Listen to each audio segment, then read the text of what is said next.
अस्सलाम वालेकुम। इस वीडियो में हम एमिली डिकिंसन की एक और पोएम डिस्कस करेंगे और इस पोएम का नाम है she lay as if at play. ये पोएम जो है ये भी एक लड़की की मौत के बारे में है। लॉरा जो लड़की थी, एमिली डिकिंसन ने 3 से 4 पोएम्स लिखी हैं लॉरा की मौत के बारे में। तो चलें अब स्टार्ट करते हैं इस पोएम को हम। पहली लाइन है she lay as if at play.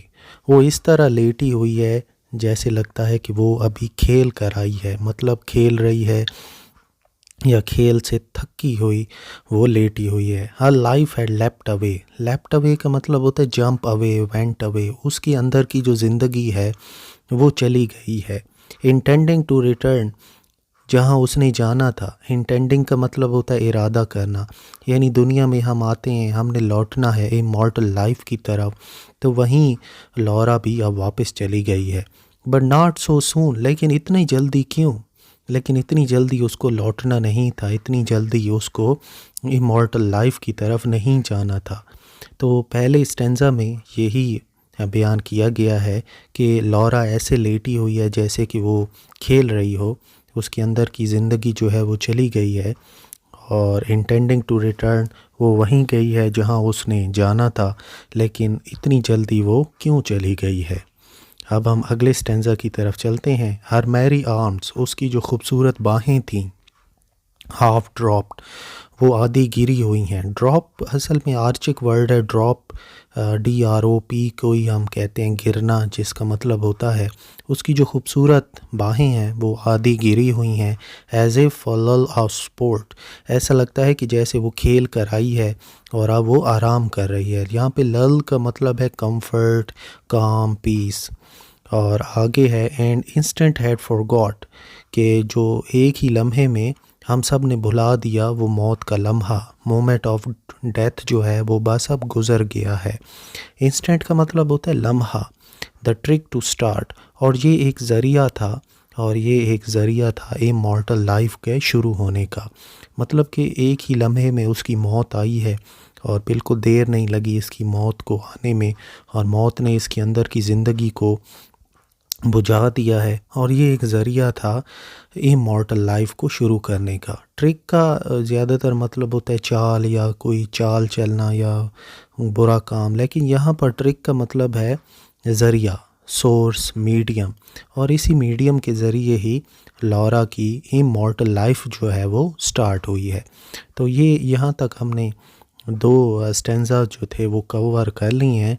अब हम थर्ड स्टेंजा की तरफ चलते हैं। थर्ड स्टेंजा है हर डांसिंग आइज़ अजार। उसकी जो आँखें थीं बहुत ही खुशगवार और बहुत ही हैप्पी आइज़ थीं। अजार का मतलब होता है स्लाइटली ओपन, वो थोड़ी सी अभी भी खुली हुई हैं। आप मरे हुए इंसान को ज़रा अगर देखें ना, तो उसकी आँखें जो हैं वो थोड़ी सी नीचे की तरफ से खुली हुई होती हैं।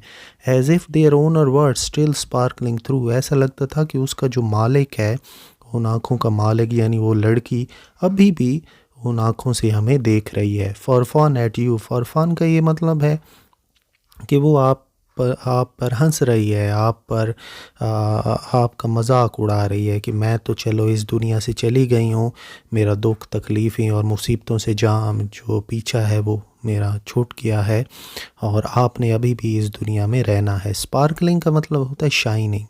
हर मॉर्निंग एट द डोर, अब उसकी हर सुबह जो होगी वो दरवाज़ा इसका ओपन होगा जन्नत में। मॉर्निंग का ये मतलब है उसकी अब हर सुबह जो है वो उसका हर सुबह अब जन्नत में होगी, इमॉर्टल लाइफ में होगी। डिवाइजिंग आई एम श्योर, और ये मेरे ऊपर ये बात बिल्कुल क्लियर है। डिवाइजिंग का मतलब होता है क्लियर, वाज़े, विविड। मैं क्लियर हूँ, मैं श्योर हूँ इस बात पर कि टू फोर्स हर स्लीप, के जो इमॉर्टल लाइफ थी उसी ने इसको मजबूर किया मरने पर। सो लाइट सो डीप, इतनी आरामदेह और इतनी पुरसकून मौत पर जिस चीज़ ने उसको मजबूर किया है वो है इमॉर्टल लाइफ, वो है लाफानी ज़िंदगी।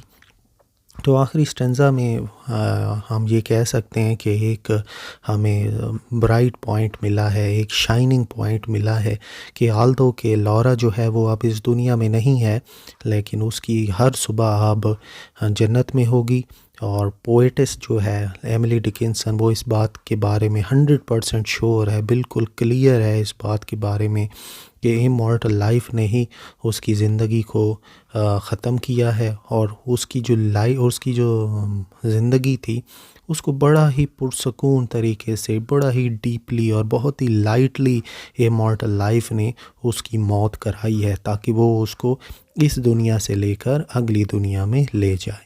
तो यहीं पर ये पोएम जो है ये ख़त्म हो जाती है। आप ये देखें कि इस पोएम के अंदर भी हमेशा की तरह जो अक्सर देखा गया है, एमिली डिकिंसन ने डेथ के थीम पर ही बात की है, और डेथ के थीम बहुत ज़्यादा डोमिनेट करता है इनकी पोएम्स को।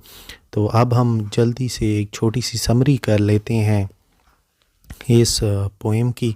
तो हमने अभी तक ये देखा है कि इस पोएम के अंदर जो प्रीडोमिनेट थीम था वो डेथ का था, इमॉर्टल लाइफ का था और पीसफुल लाइफ का था, जिसको हम इमॉर्टल लाइफ कहते हैं। समरी ये है, चाइल्ड हैज़ डाइड पीसफुली, बच्ची जो है पुरसकून तरीके से मर गई है। इमॉर्टल लाइफ हैज़ बिगन, उसकी लाफानी ज़िंदगी शुरू हुई है। हर आर्म्स ड्रॉप, उसकी बाहें जो हैं वो गिर गई हैं, उसकी आंखें हल्की सी खुली हुई हैं, और इमॉर्टल लाइफ ने उसको सोने पर मजबूर कर दिया, मतलब डीप स्लीप पर उसको मजबूर कर दिया है। Thank you.